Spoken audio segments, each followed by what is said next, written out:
Hello, everybody. Welcome to this episode of The Sun and the Moon, a show co-hosted by myself and Alex, Queen of the Sun Ground. We're really excited to have Heston of Floro Farm tonight. Welcome.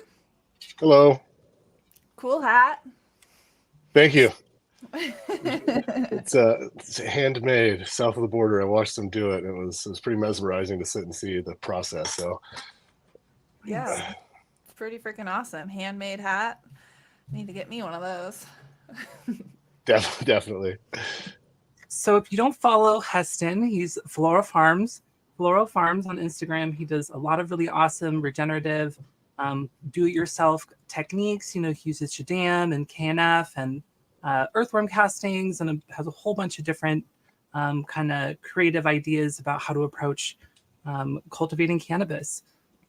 Heston, you want to talk a little bit about what you like to do and how you like to do it? Yeah, that's a pretty accurate summary. It's just a kind of a mix and match of what I like, what I enjoy doing, what I feel like works best in my little specific situation. And I think that I've talked about this a lot in the last couple of months, especially, and like best, it's such a subjective situation of like one person's best is rarely the same as another one. So like picking one thing and like sticking by it no matter what comes, it's just kind of silly. So it's like I don't have one particular practice or method that I'm like completely 100% dedicated to. I like to pick and choose.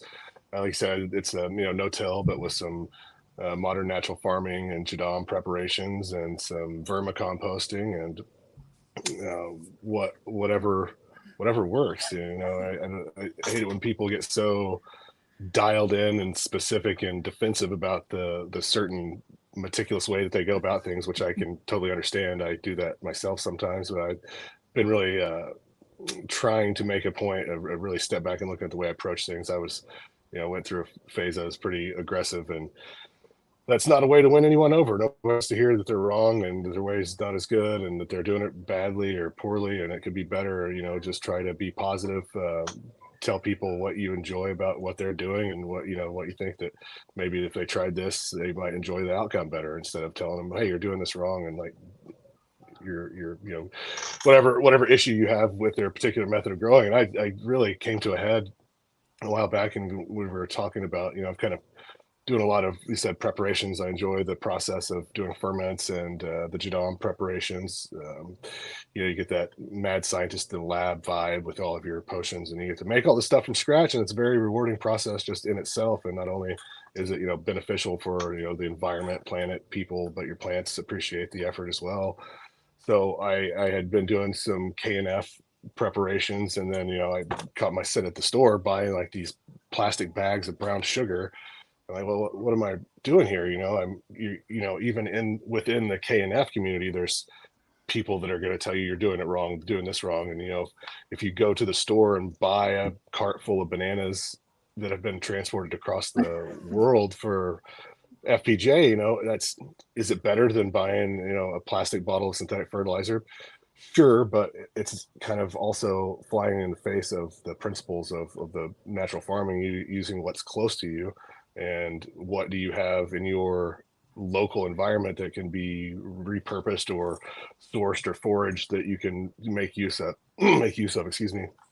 instead of using transporting things in plastic containers on petroleum powered vessels across the world. So that kind of got me exploring the JADAM preparations, and that's something that I can basically go from everything. The potatoes grow pretty much feral year round here on the coast. It doesn't get super cold, so I can have a pretty continuous supply of potatoes to use as a starch source for JADAM microbial solution, instead of having to buy rice to use for a KNF IMO collection. And I understand that the collections, the diversity is going to be a bit different, but if I'm going to the same, tree stump or bush or brush pile to collect the IMO with rice, or if I'm just sampling some leaf mold to do a JADAM preparation, it's in my mind, it's you're sourcing the same biology there. and I'm able to do the JADAM. Like I said, I made a video a couple days ago. Just it's been rainy. Finally, started raining here on the coast, and I tried and tried and tried to do like late fall, early winter, mid rainy season IMO collections with rice, and I never was able to collect anything cleanly. It was always tons of blacks and green mold and nothing I felt comfortable taking further into the IMO preparation. So JADAM, I'm able to go out and scrape off the top muddy layer and find some moist soil that I'm still able to make a active microbial solution with. So I think that I don't want to move totally away from KNF preparations. I love fish aminos, and I've been toying with sprouted seed ferments, and a few different things that I still think are very are worth even knowing the the carbon footprint that I'm causing buying that sugar from across the world. It's this knowingly making those choices that maybe aren't the best, but still able to justify it by being better than synthetic PGRs or going to the grocery store to buy a bottle of plastic, whatever, synthetic fertilizer or So synthetic it sounds like you really hormones. focus on like trying to find ways that are closed loop, fully regenerative, sustainable, and like local. Yeah, and I think that's kind of that's definitely the path I'm on now. And Mhm. organic, I feel like that's not even an argument that we have to try real hard to make anymore. I remember 5 years ago it was like organic can't compete, organic's not as good, organic doesn't hit the numbers, and there's people that have been continuously disproving that flawed logic for enough years now, like yourself included. The greenhouse stuff you're doing outside, I mean, you can't argue against the success you're having there. So I think Thanks. that the mentality that people had from decades and decades of marketing and synthetic fertilizer advertising, and it really does change the mindset and the belief structure of farmers, not specifically cannabis farmers, but traditional cash crop farmers are under the Mhm. impression that they're unable to have success without buying this synthetic fertilizer program and following this the sales pitch. So I think as people are able to see more and more evidence of successful grows using these traditional uh, methods of preparation. And another thing I've been working with, I'm trying to work with the agricultural department here in the Oregon State University about getting some NPK values assigned to a couple of different blends of JADAM liquid fertilizer. So, using cucumbers and melons in different ratios to try to actually get a consistent NPK label that we can have offer a ferment or a putrefaction product that is like that has the NPK label that people are, it's like a security blanket.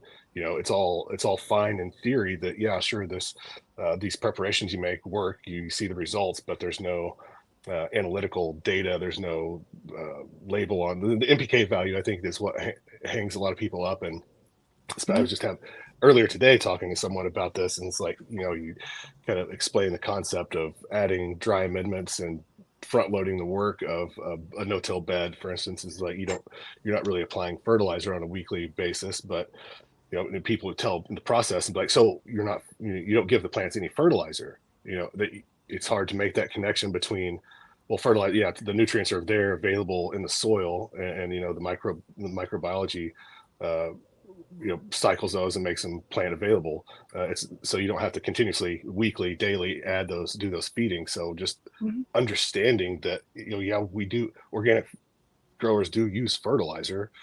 Just because we're not mixing bottles every day doesn't mean that there's not fertilizer applied to that field or that bed.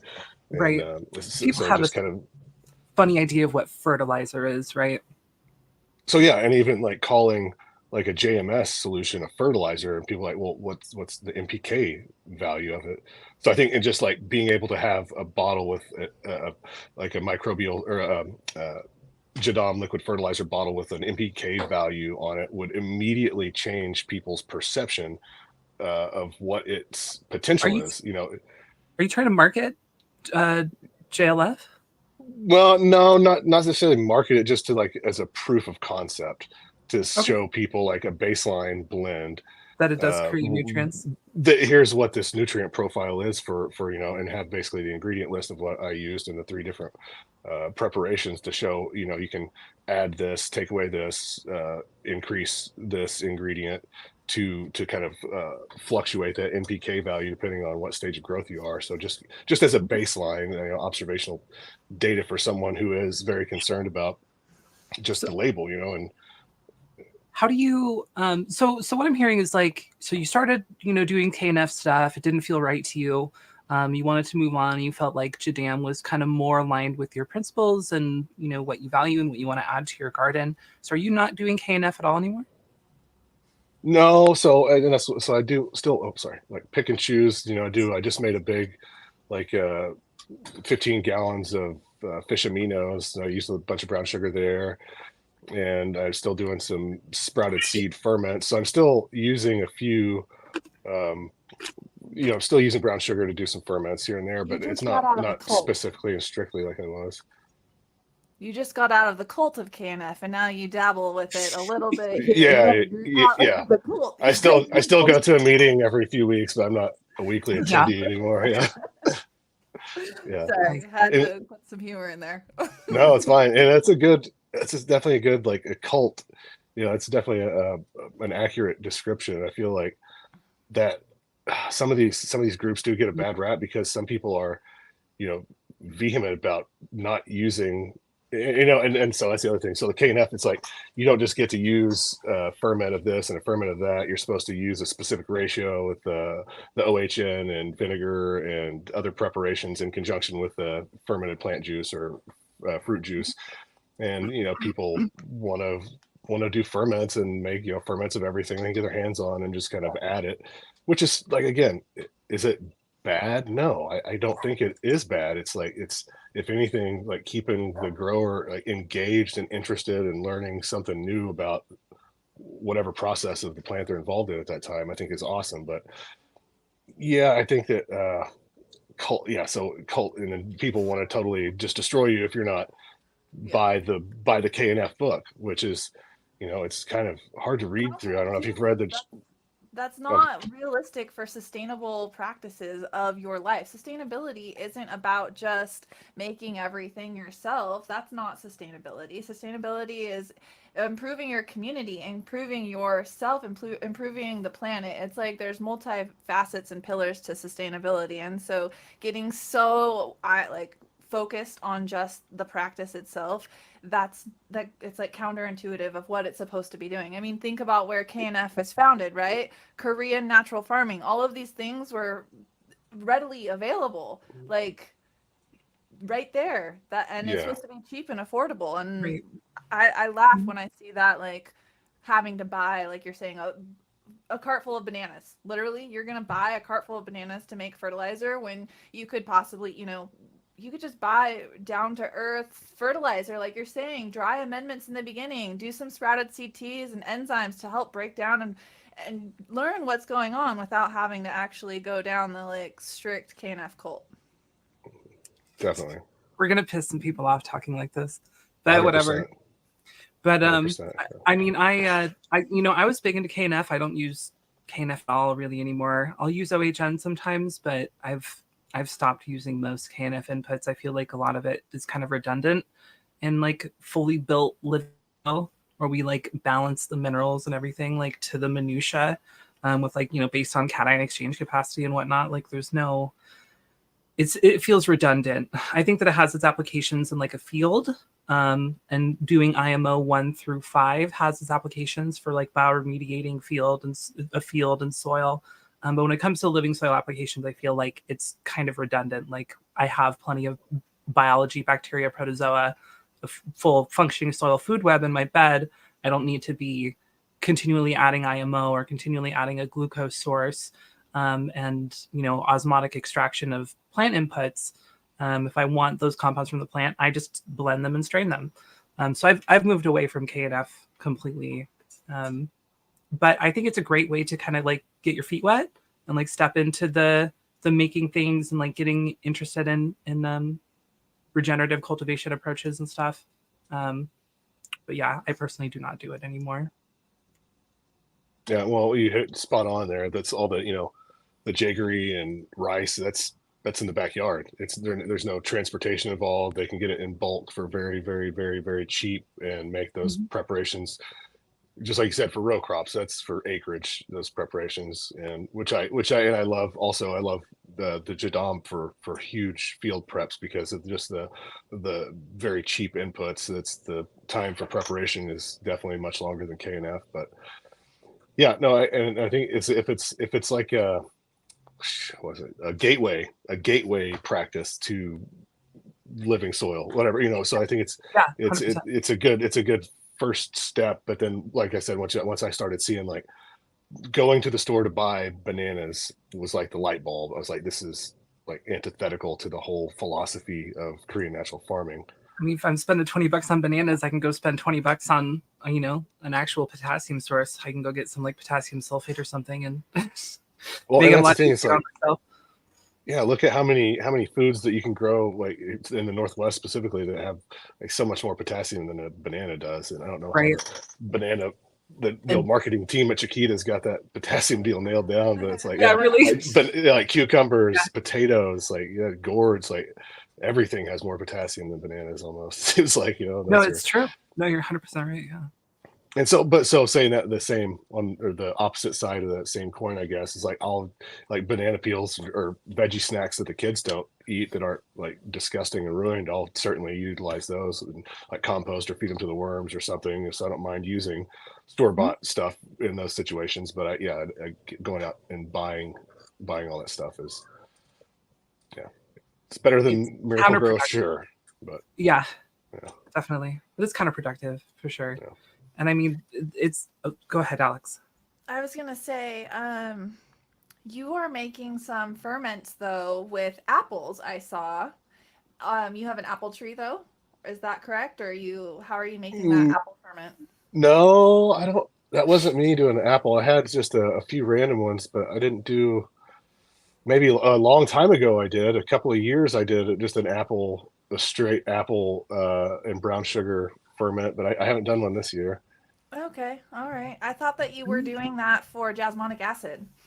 No, oh well, I was talking about the immature apples. Yeah, so not like ripe, yeah, not ripe mature apples. So that's another thing that is being tested with the sprouted seed ferments uh, with Oregon State. So trying to get auxin and hormone levels and phytohormone levels and see if I get it like some sort of shelf stable ferment, which is looking good. I've had barley and out of the refrigerator for about 6 months now with no mold. So fingers crossed I can get some sugar ratio figured out on those ferments to keep them shelf stable. But yeah, so I haven't got any of the numbers back. That was an Oregon State Ag Department deal, is supposed to be doing that for us for free. So I wasn't really going to bug them about the timeline on it, but Okay. Yeah, I would be really interested in hearing back what kind of plant hormones are present in the ferment, because I'm just not sure from my research and like on jasmonic acid, salicylic acid, plant hormones, if it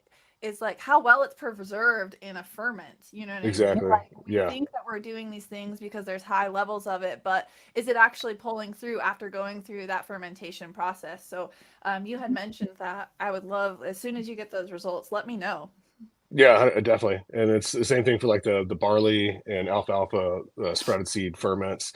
So they're getting tested at their 6 month mark, and to see if there's anything that's still active or present. So yeah, trying to find some way to keep that shelf stable and active long enough to, get it in a get it in a grocery store with my name on it, basically. But yeah, so it obviously fresh is better, but I think there's a lot of people that would be more prone to try it if it was something that they could buy and keep in the fridge, or buy and just in instead of having to do the sprouts or sprouting seeds themselves just for sheer laziness. Are you trying to do like a JLF style? No, so just fresh sprouted seeds, and then do a KNF like ferment and strain that, and then have the extract. So basically, like trying to have a shelf stable Like with brown sprouted sugar? seed ferment. Yeah. So we'll see. Interesting. So I do love the sprouted seeds, and I generally use them fresh. But like I said, I think it's just something else that if it could potentially be shelf stable and active, then I think that there's definitely an interested market for it. Yeah, I mean, I used to do the sprouted seeds, but that shit takes a lot of effort and timing, and now I just do malted barley from the brew shop. You know what I'm Nice. saying? It's such Yeah. high enzyme count, and you don't have to do any work. They'll even, if you're really nice, you can ask them to grind it for you there because they have the big grinders. yeah. You don't have to do it yourself. Sometimes they charge you, but if you know, smile, please, they'll usually Yeah. grind it up for you, and that makes an excellent tea, and then you don't have to do any of the work. Yeah. No, 100%. And you hit it through the All you have to do is timing. smile and say, please.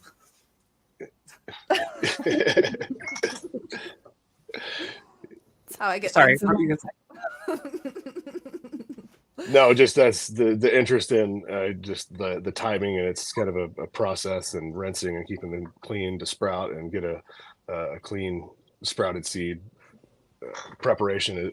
It's like, it's not impossible, but like I said, it's just a hassle and making the timing right. And I was been playing with. Oh, we lost him. There's a product from Earth Juice Nutrients. Seed teas. Oh, you dropped out just for a second. We lost you for like 5 seconds. Oh, sorry. I'm back. That's You're okay. back. I was gonna say there's a product called like Catalyst or something that is a fermented barley, I think, from Earth Juice Nutrients. I would be interested in seeing what their like label. I don't know. I just know that it's barley, fermented barley in a bottle, but I don't know if they provide any of the hormones or compounds. Yeah, what do they advertise it as being for? Like a phytohormone? They just advertise it as an enzyme. Oh, just enzyme. Yeah, catalyst. So, I got sent some. I don't know. I like the barley better. Just doing a straight up barley sprouted, malted barley tea rather than the catalyst. Obviously, for one, it's in a bottle and it's got water. And why pay for water when you can buy, How much did you see the price? You said they sent you a sample. What does like an average bottle go for? 2 giant jugs of it, and I'm like, okay, well, I have no idea what the price is on it. Are you after the phytohormones or the enzymes?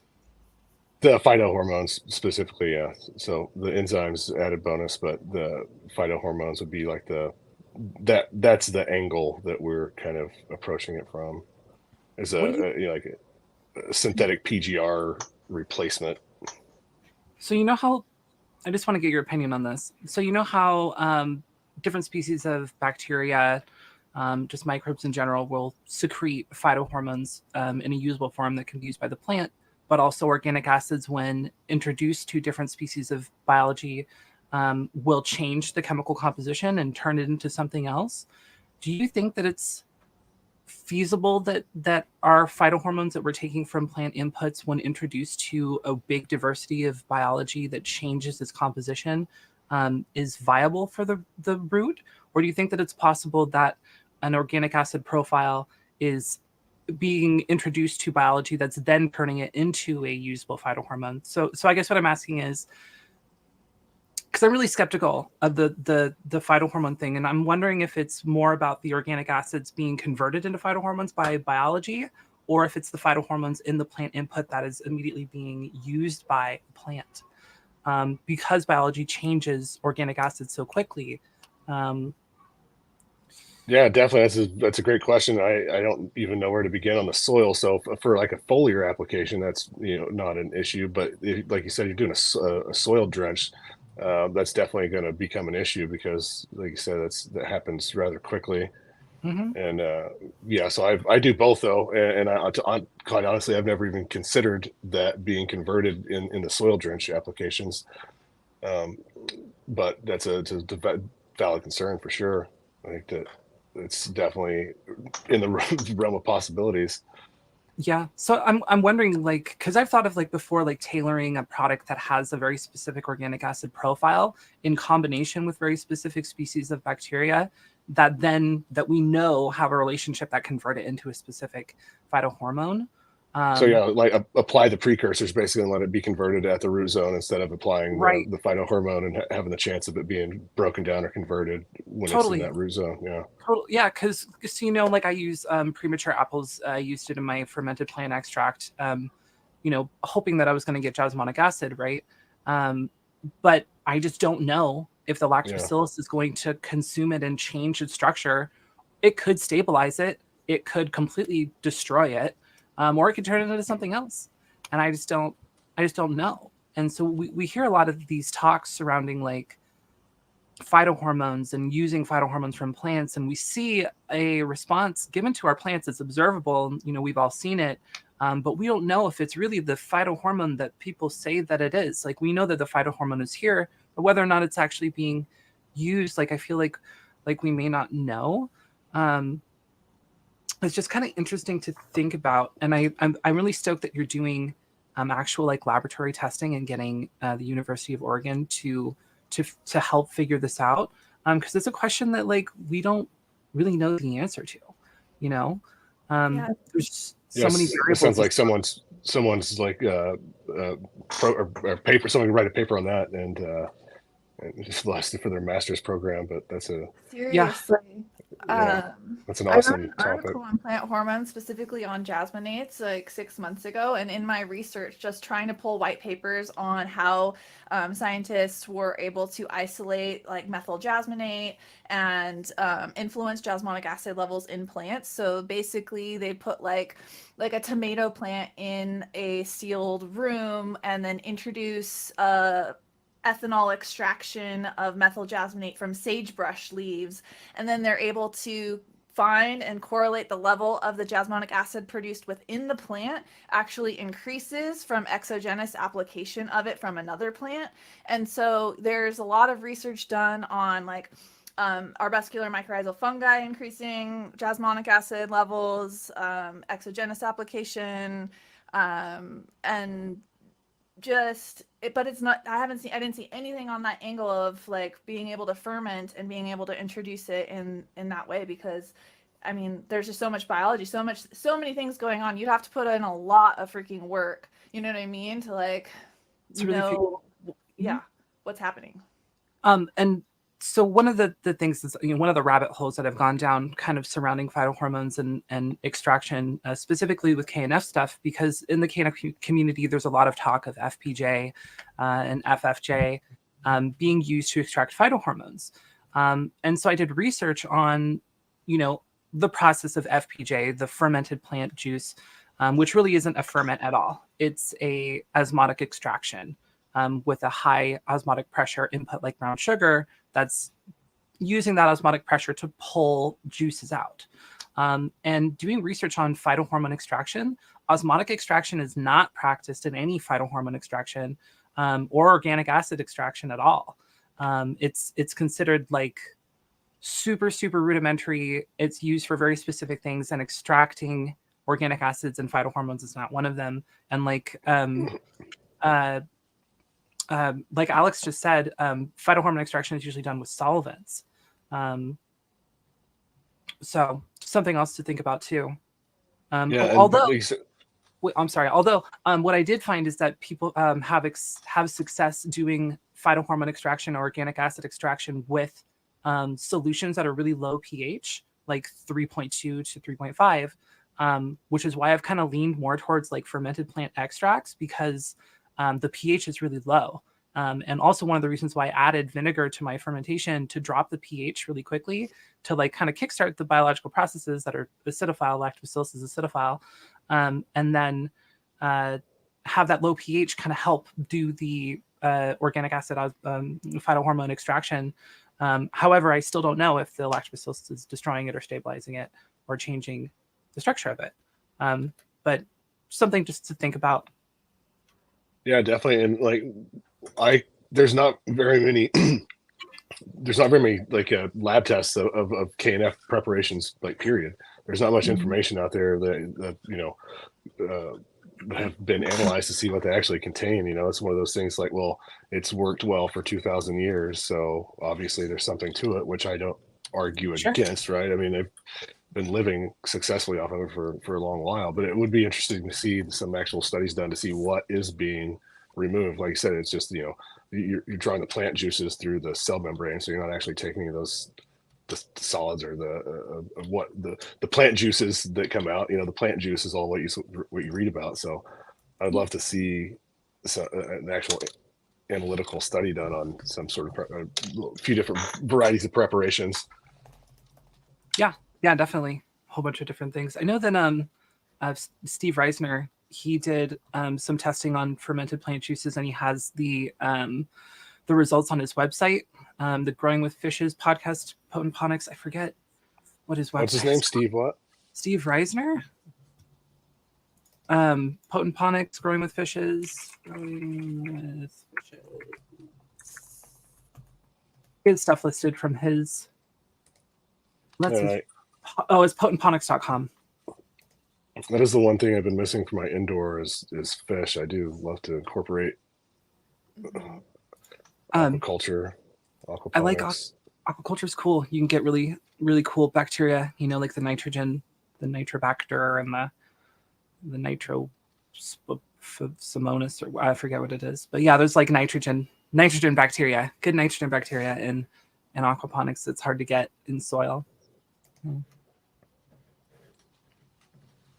Yeah. So speaking of hydroponics, aquaponics, like how long has it been since have you ever run any hydroponics? Because my reality is looking like I'm going to be doing some sort of hydroponic grow in the near future. When was the last time I grew hydro? Not that long ago. I've grown hydro for like 10 years. I grew hydro for a long time, and I grew hydro next to organic also. I've grown both hydroponic and organic. I don't grow hydro anymore. It's been, how old am I? 5 years? But I can grow hydro. I was pulling 3 light grown hydro. Nice.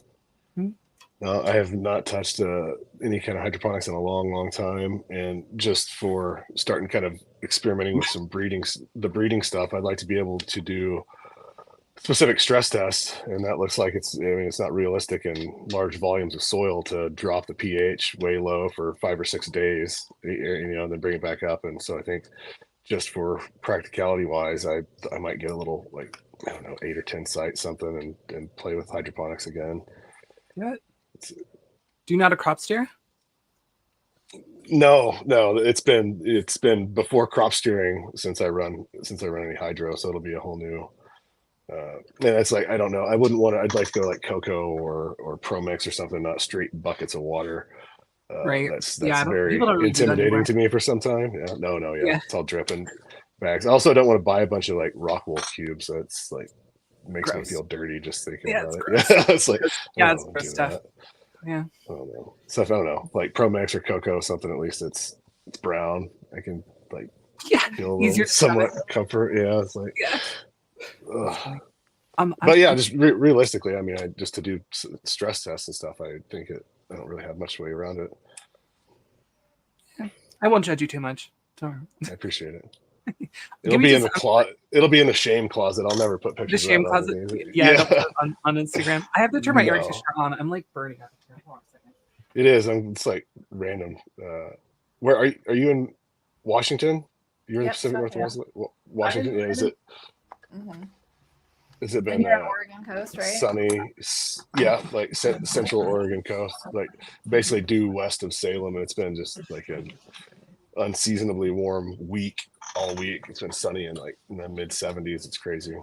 I know. It's been really, really nice. I've been enjoying it. I've just been letting my plants soak it up until I think it's going to start freezing in like a week from now. Getting close to it. So let's see. I'm loving this fall weather though. Yeah, nice fall. I'm ready for the snow as well. Head over to Luna's neck of the woods, do some skiing. Yeah. You gonna come to Bachelor? Yeah. Love Batchy. Sweet. Yeah, I'm gonna hit Bachelor a bunch. Yeah, we ended up at Hoodoo a lot it's a 3-hour drive from over here, so they're up and we can ski at night or whatever if we have like random afternoon shoot over that way. Cool. I've never been to Hoodoo, so I haven't lived here very long. I'm in Bend. I think I told you. but I haven't been a hootie yet. Just bachelor. It's fun. So are you saying you do indoor over there as well? Like year round, I guess? Yeah, I have indoor. I do indoor living soil. I don't post about it as much because I don't know. I like the sun. I like sun-grown stuff. But I think I'm gonna make a post about it tonight because I'm gonna go train my plants out and give them the good old bend and snap. Not snap, just the bend. Give them the bend and put my trellis over them and get that calcium wave response and the hormonal triggering and stuff. So. Nice. Yeah, but yeah, I grow it. Yeah, no, the sun is special for sure. It's like I have just a medical grower, so in Lincoln County, you cannot grow outside if you have a medical card. So it's like kind of yeah, it's crazy. It's horrible. It's crazy. Yeah, I know. Lincoln County is something else, man. With the county ordinances, laws, it is, yeah, one of the most frustrating counties I've ever lived in, for sure. Well, we just had a run-in with our neighbors today because we're in like week 6, week 7 of our indoor, and then also we've got, you know, a couple 4 outdoor plants, allegedly, and we've got, it's all medical. And they complained, they called my landlord and said that they couldn't enjoy the air because of the overwhelming smell. And so my husband went over there to just talk to them like nicely today, like, you can come to us, like, sorry I wasn't running the carbon filter 24/7, like, I will put it on, this is my medicine, like, we have a medical card. My husband has cystic fibrosis, so it's like not like joking. And they got into it, like, the husband was like puffing his chest and stepping to him and just like, you're ruining our neighborhood, they were super pissed and just yelling out there in the street. I was like, oh, so much anxiety. I don't like confrontation. Like, dude, I think I just need to drop off some brownies with some weed in it and a scented candle and be like, if you light the candle, you won't smell anything. Oh, that's tough. No, especially this time of year. Yeah, that's a rough one outside. Not much you can do about the outside ones. I know, exactly. I'm like, well, they'll come. It's frustrating though, because it's a plant. I've never heard anyone complain about like, oh, that rose bush is too aromatic. Like, you get like a VOC meter and see like, am I hitting a certain threshold of smell intensity for you? Because I don't know, it always bothers me. Of course, I love the smell, so if it was horrible and offensive to me, I guess that would be another story. But I know, can't even imagine that. I'm about to put some sulfur in my backpack sprayer and go over to there and spray sulfur. Nice, yeah, nice scent screen. Yeah, some neighborly banter, whatever. That sucks though. Yes, people forget that it's a plant. Like, people think that like we're growing hard drugs or something. I know. My husband's like, the border's right over there. Why don't you go over to Idaho if you don't like it? Yeah, right. Yeah, no, yeah, especially in the legal state and Washington. I mean, the program's been, it's old. It's not like it's new. Yeah. It's been there forever. Get used to it. Come on. I know. It's so rude. So we had a question. We had a request for a discussion, which I like talking about because I like talking about amino acids. Are you a big fan of using amino acids, and do you like to use them in flour? So, yeah, fish aminos. Like I on the coast here, I get as much salmon and like rockfish, lingcod carcasses as I want. So I always have lots of aminos. I do run them pretty much, through flour. It's like week, if we're talking 8 weeks, probably run it to 5 week through 5 weeks. Just, not a heavy application by any means, but not cutting it out completely either. Especially my bed. I don't know if you'd seen like my soil test results because of the amount of woody mulch I used. I was like nitrogen deficient for a year and a half almost. Like, the nitrogen's tied up. It's been tied up. So that happened to, like, I overlapped. So the nitrogen was available, started becoming available again. and I was still going a little too heavy on the aminos and got a little funky burnt growth there for like a week. And then I haven't had to apply aminos since then, or any kind of in the bed at that point. But yeah, no, I'm not afraid to use those up through like week 5. Did you get your nitrate levels higher on your test results after using fish amino acids? I did, yeah. It took a lot, but it did. It came up. Okay, I've always been suspicious of the like nitrogen content in fish amino acids, like the KNF prepared version.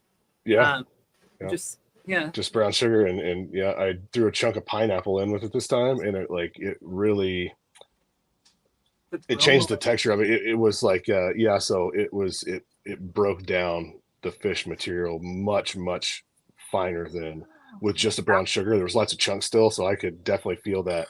Is there what is that actual content? But with seemed like the pineapple, it was like it dissolved it into a very consistent solution. That makes total sense, and I'm really glad that you said that, because one of the reasons why I was suspicious of like the efficacy of like a nitrogen in fish amino acids is because of the lack of a protein, the lack of a proteolytic enzyme to break down the proteins into amino acids.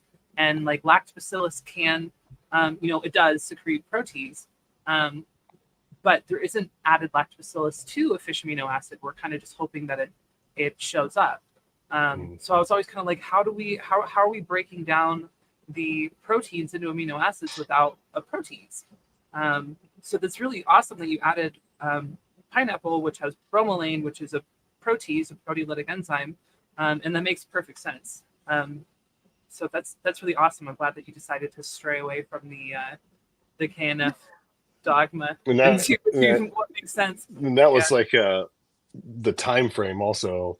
By adding that was, it went from the 6 month to like a 2.5 months before it was ready to use. So it was definitely sweet. That's great. Good idea. That's solid. That's awesome. Really solid. Yeah, I'm definitely going to do that.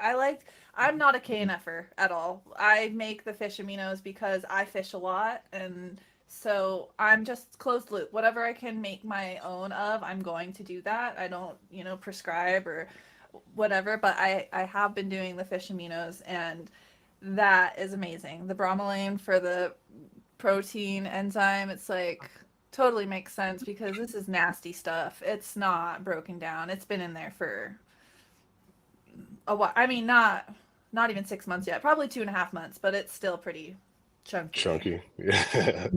Yeah, it's chunky. Yeah, I like to use soy aminos. I'm the bad. I just go pick up Agmino from Down to Earth. I just use soy aminos just because I want to know that it has nitrogen in it. Definitely. So I'm glad you brought that up. Actually, the soy, it's like the heavy metals. Like, I mean, I'm not super obsessive about it for myself personally, but in the commercial side of things, it certainly looks like that's going to be a lever that is used against organic production. Right. Like, what do you think the answer to that is?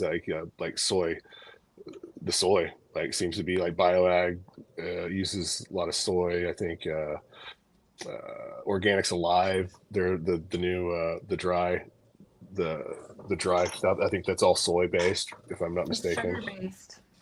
It's what? Sugar based. Isn't that crazy? The Organics Alive? Yeah, he said that it's microbial breakdown of cane sugar that's the residue. Mm-hmm. Nice. That's really cool. No, I remember the microbial fermentation is like their little phrase that's on the box. I didn't remember what plant it was, but yeah, so it seems like that's going to have to be an answer to keep the organic, production from failing all those tests. Right. So I try to use. So I built my soil with inputs that are going to like hold on to heavy metals. Like zeolite. And Alex and I have talked about this a bunch. Alex, I don't want to speak for you, but Alex uses biochar. I like to use zeolite, and its structure will just hold on to heavy metals and kind of like bind them up, whatever, so they're not getting into your plant. However, some heavy metals are, we need them. We need copper, we need zinc, we need iron, manganese, etc.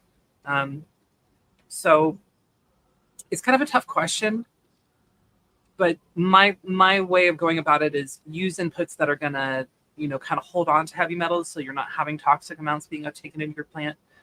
But we need these inputs in our soil, and I'm using rock phosphate, which definitely has been shown to have heavy metals in it. But I just love, God, my plants just love it. The micronized calphos is just like crushing it for me. I'll never go back. Never go back. I'll never go back. Yeah, I love the rock phos. We did have. Are you buying that? Are you buying that $100 a pound calcium phosphate? No, I made that fucking mistake. I've made that mistake already. And Alex was like, "Why are you doing this? Are you sure that this is real?" And I was like, "Oh yeah, sure. It's because it's micronized." And she was like, "I don't know." And then like, I got contacted by someone, and they were like, "This is all bullshit. Like these are the products that are sold." And sorry, we didn't say any names, so I won't say his name. But yeah, don't drop the dime on that. No, I'm not. But but you can get micronized injectable calcium phosphate for, But we should warn people: don't buy $100 bags of calcium phosphate. Just don't do it. Don't do it. I did make a comment. No matter how many followers they have or what they say it does, just don't do it. And then I saw the soil doctor. He did like a comparison with the Cal 58 and then just like regular gypsum. And then another source, I forget what it was. The solubility of the two were identical. Like they weren't any different. So it's just like this big bullshit thing. I don't know. There's so much of that though in the industry where people just like make bullshit and make these big scientific explanations. Everyone's like, "Oh wow, this person said these really big words that I didn't understand." And now I'm gonna buy their stuff for really expensive. And I'm a sucker too, apparently, because I bought those fucking inputs. So it's just. Did you get like the triple threat pack or? No, I got the fucking the micronized calcium, and I got the micronized calphos, and I was like, oh, I'm gonna try it, blah blah blah, like and like it worked, but then it was like you can get the same thing for 45 pounds for $50. And I did, and I called the distributor, and they like sent me free stuff. They sent me free micronized calcium on top of my order, and the guy was really nice and friendly. And they were local. They were like like I don't know, not too far, like 50 miles or something from me, 70 miles from me or something. Nice. So God, I really want to though. I really want to just like spew all these things for like this person's just selling this fucking thing and it's bullshit. But I'm not gonna do it. But, it's a hard balance though. Like you said, you want people to know. It's like, man, people spend so much money on everything but good genetics and a decent light area. I know it's like anything that says increase yield by 30%, fucking sold. And just I don't know. I get it. Like new, excitable, impressionable young growers that want to do the best. It's like, fuck, I don't know. I get cynical about it for sure. It's like my joy has been squashed so many times. It's like hard to be like, oh, it's growing, but it's like maybe a little bit of a slump I'm coming out of, but definitely it's fun to see. Like, whatever state comes online, medical, and there's people standing in the line for the dispensary for 2 hours to get their first like legal bag. And I just look at that line, it's like, dude, oh my God, you poor idiots. But then there's like, but I don't want to steal their joy either. It's like the first time they get to go into a dispensary in their home state or whatever. So good for you. Fucking go do it and get some pre-rolls and edibles and live your life, and then fucking go home and start growing something decent for yourself. Smoke it and cry in your room alone. No, I'm just kidding. Sorry. Yeah. Can you comment on the effectiveness of instant compost to use like recharge? Who wants to talk about this? I don't want to go first. I have never bought any of the teas, like the bags and the tea preparations, extreme tea or the Malibus or any of that. So I think recharge is like kelp, humate, bacillus blend, trichoderma, and AMF or vascular mycorrhizal fungi. I'm not sure which strain. So like, and kelp has a ton of plant hormones. You can see an instant response with your plants, usually with a little bit of kelp. So You know, I think that it's you don't need it. It's not necessary. Those are all things that you can buy separately. You know, good compost is going to have a wide range of more diverse humates. You can buy kelp cheaper, and then bacillus, trichoderma, and AMF. It's like, I mean, are you repeating it? Is it necessary to brew it once a week? No, it's not. Like, if you have an ecosystem, a living soil bed, you should be taking care of those species. They should be present already. AMF is not something that should be added all the time. Like, you should have a mycelial network that you're taking care of, not keep reintroducing spores. Let's take care of the hyphae. Let's take care of that organism. Keep it alive, no till.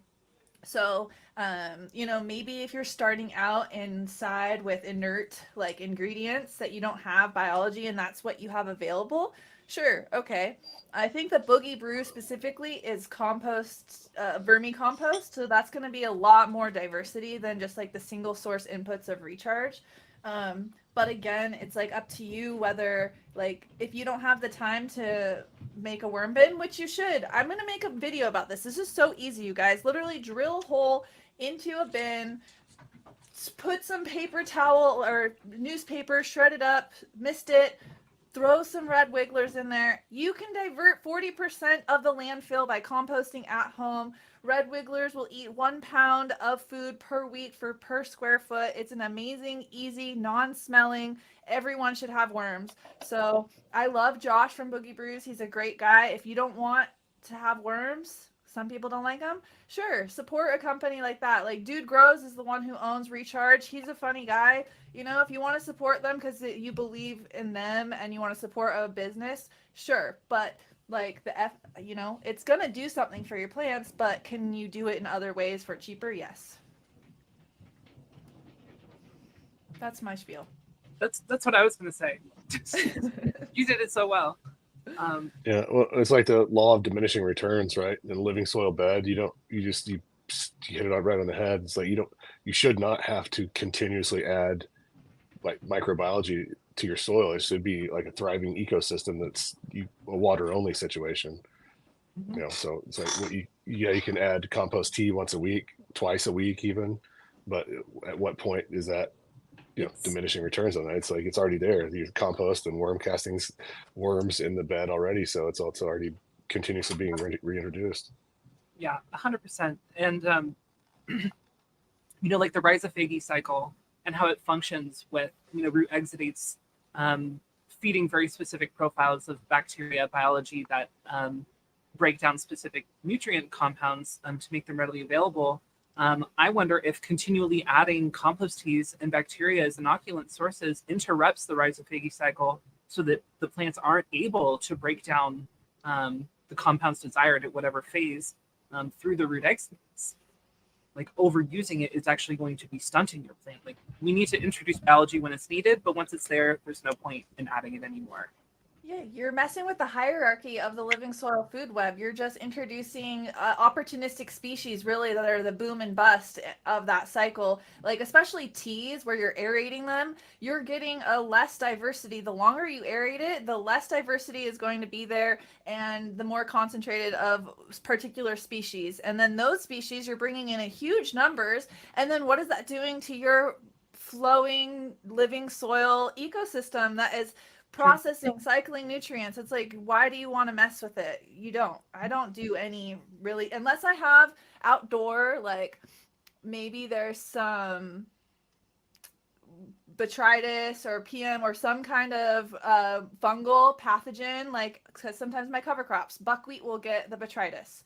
And then maybe I'll do a bacillus blend, trichoderma blend tea to water for IPM purposes. You know what I mean? Like if there's this particular reason, but it's not like, okay, I'm going to bring this in all the time and mess up. Like you're saying, that cycle, it's there. It's a living soil bed. We have a lot of control over our beds. And by doing that, we don't know how that's going to affect our nutrient cycling. Mm-hmm.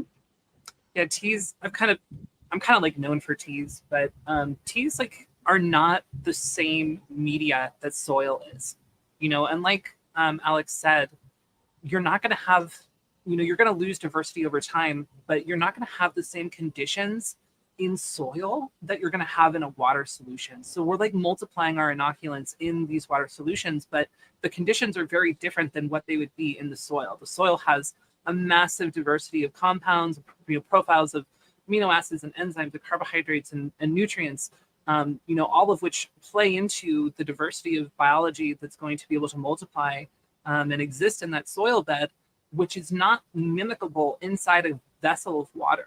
So like these compost teas, they're good for introducing bacteria when bacteria is needed and custom tailoring them to introduce protozoa when protozoa is needed. I like to use them to introduce specific organic acids just because I've noticed that they work better in addition with like aloe vera. Like I'll add aloe vera at the end of my teas. And if you watch my stuff, you see that I do a bunch of weird things with teas. But teas are not meant to be added all the time. And people think I'm constantly pumping with teas. I'm not constantly pumping with teas. I just like making them. So just a little tidbit. All right, let's get to our questions. You guys, I have a hard stop tonight. I'm going out. I got a babysitter. So let's get some questions answered so I can go get a drink and blow off some steam after almost fighting the neighbors. Nice, well deserved. Enjoy your night. Friend of many nutrient lines adding L-grade amino acids. What is an L-grade amino acid? I've seen that. I think it's just, let's see here. Let's Google it. L-grade amino acid. We're both like, yeah, L-grade amino acid. Because I know there's like left and right, and so yeah, we'll have to look into that more. I really don't know. There's L versus D amino acids. So basically you're doing L grade is just a particular group of them versus that's not D, but I'm not sure why people are adding. I haven't come across that. I don't know what it is with the effect specifically, but I guarantee you they're adding it because it's a buzzword. It's like the trending organic, it's like amino acids in this now. So, oh shit, amino acid. Here we go. Right. Yeah. It's like, oh, it's another thing. It just makes my skin crawl. I love the trend towards organic, but it's like the people that just take advantage of coming out of the woodwork, selling snake oil and whatever. Mm-hmm. Just, whole world's going to shit. Nick Lawson says, what do you guys use for supplementing hand feeding during flower since we kind of let our beds take over? Just curious what everyone uses to boost terpene production. Weight, THC, etc. I've been doing teas, but not microbial or compost teas, just like rock phosphate and, calcium and aloe, yucca, just a little bit of stuff here and there. Barley, always barley. Barley has phosphatases in it, which is a enzyme that breaks down phosphorus that's already in your soil. So I'm really just trying to break down and help out the break down what's already in my containers. Add a little bit more, but I need to get that micronized. What you got? Because mine's not. It's fine powder, but it's not micronized. Yeah, you got to try it out. It works really well. My plant's just like pumped at my greenhouse. It's swinging the buds around and. Yeah, it's Like calcium for me for sure. The last few weeks, solution grade, like the special 97 solution grade gypsum. You can get like a 50-pound bag for $20. Lasts forever, and it's just it's amazing. Yeah, calcium is huge. Phosphorus is huge. Adding enzymes that make calcium and phosphorus available. It's about like building your soil, making sure that your like gaps in your nutrient profile are filled, and then focusing on making those available.